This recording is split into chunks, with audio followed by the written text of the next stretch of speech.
Sláinte, Alamo City Guards. I'm Second Lieutenant Commander Lee. This is the March 2020 Texian Dispatch video newsletter.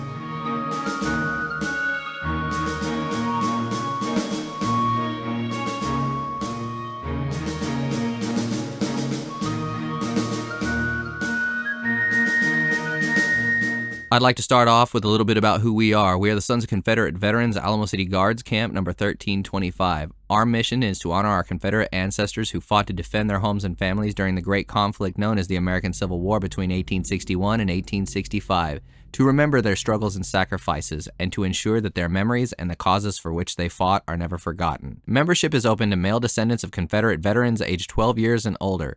We have a cadet program for young men ages 12 years and younger. Friends of the Sons of Confederate Veterans or Alamo City Guards Camp can be male, female, of any age, and you don't have to have a Confederate ancestor. Meetings are on the first Thursday of every month at Luby's Cafeteria at 911 North Main in San Antonio, Texas. April 2nd, we look forward to former Senator and Commissioner of the General Land Office of Texas, Jerry Patterson, speaking on Texas Confederate Heritage Preservation. Out of respect to our Camp Commander-elect, Russ Lane, who passed away late January 2019, and his dedication to the Sons of Confederate Veterans, our camp has matched proceeds that were donated to the Russ Lane Memorial Fund to be donated to the SCV Museum at Elm Springs. Russ's memorial was over $500. That puts us at $1,000. We call on and challenge all camps across the SCV nation to match that $500. Click the link in the comments section for more. Texas was one of the few Confederate states engaged in combat both on land and at sea. For the Confederates, it was simple: get through the blockade. For the Union, though, it was raid, pillage, and plunder. Generally, what would happen is whatever vessels were captured were converted and the contraband claimed. Whatever vessels couldn't be captured were sunk. After shooting all of their whiskey-filled cannonballs at Corpus Christi, the Union raiders retreated back to Mustang Island, where they continued sacking ports and small towns for supplies. One of those small towns was St. Mary's, where the savior of the Alamo, Clara Driscoll, was born. Another was the town of Lamar, which was a larger port town with a customs house and a salt works. The warehouses, wharfs, and salt works were raided and destroyed. Union soldiers were turned loose to raid nearly all the homes and businesses of Lamar. With the help of the 22nd Regiment Iowa Infantry, the Union fleet bombarded and destroyed the town of Lamar, Texas, February 11, 1864. Lamar is now home to the beautiful Goose Island State Park, the Big Tree, and Stella Maris Chapel, which was the only building to go unscathed during the affair.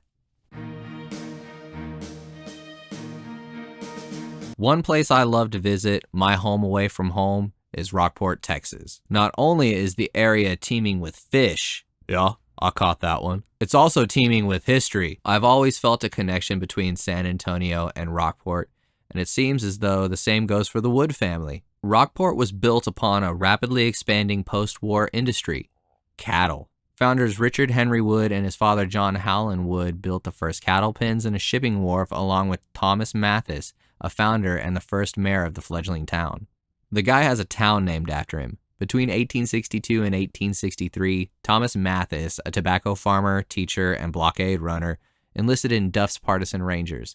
This is the same outfit that was responsible for the Battle of Nueces. He is attributed with bringing Western Union, the first telephone line, and the first refrigerating plant in Texas to Rockport, and his beautiful historic home can be seen in downtown Rockport. Richard Henry Wood served in Company B, the 29th Brigade Texas Militia, also known as the Refugio Spy Company. He became the mayor of Rockport in 1882 and then was appointed the first commissioner of wildlife laws. Politically, he was a Democrat. He was a zealous advocate for the rights of the many and sought to protect them against the encroachment of a few. Sounds like something Spock would say. Total Vulcan logic. He died in San Antonio in 1923. They've recently unveiled a new historical marker at the Richard Henry Wood House in downtown Rockport. John Howland Wood also has a historic home on the National Register of Historic Places in Bayside, where he used to manage the wharf. He was commissioned as a lieutenant colonel of the Confederate States Coast Guard and served throughout the war. You're probably asking, where have I heard that name before? Sounds familiar.